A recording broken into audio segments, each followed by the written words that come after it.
I'd like to invite Mark Lawson, please, to the stage, and to our Stirling judge, Joanne Van Haneghan.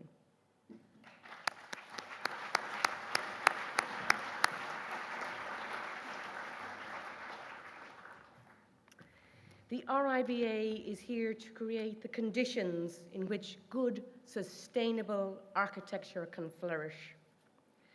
This is the UK's most important architectural prize, and it goes to the architects of the building that has done the most for the evolution of British architecture in the past year. My heart is booming. And the winner of the 17th RIBA Stirling Prize is Sainsbury's Laboratory in Cambridge.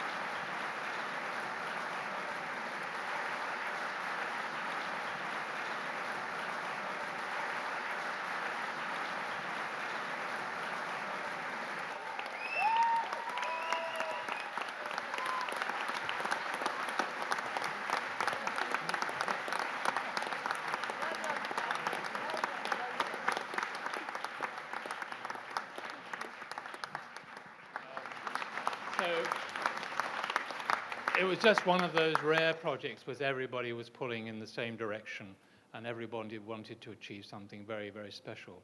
And I think certainly for Paul and I, it's a building which embodies some 25 years of experience in developing our own particular language in architecture. And so we're just very thankful that we've been allowed to be able to produce a building which expresses that. So. Congratulations. Could you keep it for a moment? Thank you.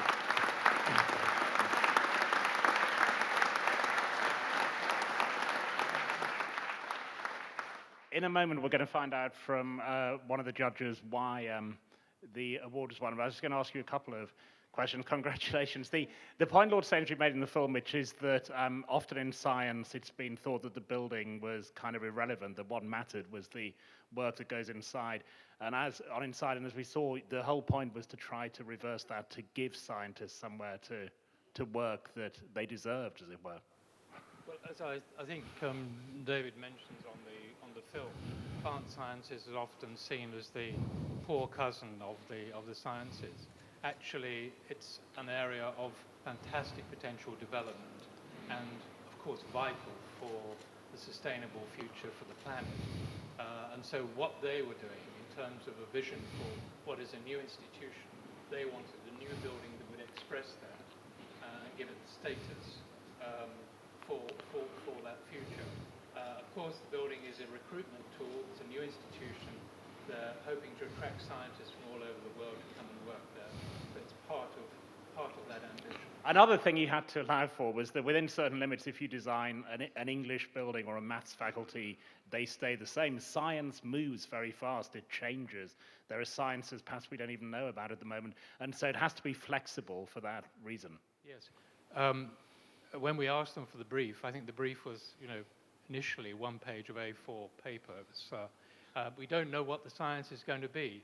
We can tell you some of the basics that we want, the basic equipment, electron microscopes, labs, right up and so on, but all this may change. And when people come in to develop new research programs here, they'll want something else. So the building has to be adaptable. Having said that, the basic framework of the building is there for the future, but the interior components are all adaptable. Well, congratulations. If you could bear to stay while we discover why you won. I judged this prize a couple of years ago. I wouldn't like to have done this year because I'm sure they would agree. It was a pretty extraordinary shortlist this year, wasn't it? We had a very grueling afternoon, or morning and afternoon. It was extraordinarily difficult to decide, but I'm very proud of the decision we made. I think it's quite true that the lifting of a building type which could have been utilitarian into something much, much better is very important. But what they've achieved is not just something that's good, it's actually sublime. I mean, it's a sublime piece of calm and beautiful architecture. Without that, we wouldn't have chosen it for the Stirling Prize. People do, I mean, my family are all scientists, so I know what people think about scientists. They think they're boffins who never look up from their work and never talk to one another. And you have to visit it really to appreciate it, but those labs, which are on the first floor and which incidentally take up rather less than half the space of the first floor, there's a tremendous amount of backup space in which reside the sort of adaptability and flexibility of the building. Those labs are really beautiful places, which have views out and a quality of natural light coming from above, which is, well, there's no shadows. It's just an extraordinarily working environment, and actually very, very beautiful to look at. I don't know if you saw the photographs of those wonderful sinuous top lights.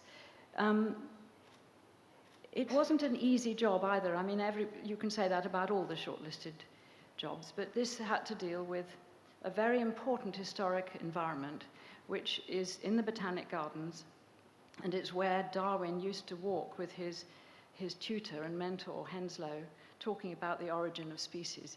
So it's in an extraordinarily appropriate place, but a very beautiful and special place. And what they've done is, actually, it's not just a building, it's a place. They've made it's almost about the outside space they've made, which has a building going round it, and on the fourth side are the trees and the walk of the Botanic Gardens, and they flow together and they speak to one another in a really poetic way.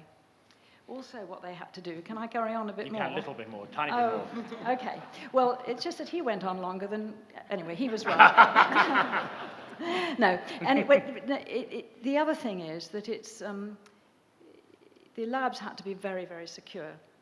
And they made this brilliant move of putting them on the top floor so that they could be secure and get on with their own lives, whilst on the ground floor, actually the public is let in for lectures, and then there's this charming cafe which straddles between the public space in the gardens and the private open space. And it's just calm and beautiful and sustainable and excellent. Excellent. And just one question I'll just ask is, I have to ask, is that a big question in architecture always, to what extent you listen to the public. You've defied two sets of the public, because the people of Manchester actually rather commendably voted for a building in Yorkshire, and then the observer audience went for the Olympic Stadium. There was that big feeling that it had to be the Olympics this year because of. So you had to resist that pressure, I suppose. Yes, but that wasn't. You know, the job was to talk about architecture, and we did talk about architecture for hours and hours, and it was so difficult and so interesting. And I must say that my fellow judges are so brilliant at expressing themselves that in a way. In the end, it was inevitable, but it took a long time to reach that moment of inevitability. And finally, I think we should just tell the story, because of the way it worked, as we explained with Nick Grimshaw being on Skype. Generally, the judges, if they don't like each other, they have lots of space between them around a big boardroom. But you had to all huddle together in order to get into his Skype. It was rather intimate. And we sat round with shoulders touching, and Nick over there on his screen, sometimes pixelating a bit, you know.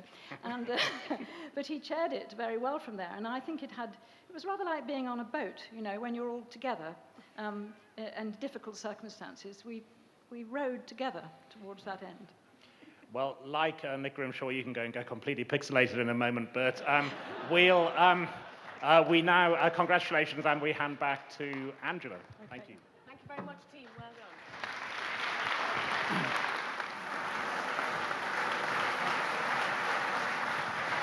Check in here, guys. Thank you. Well done. Congratulations, guys.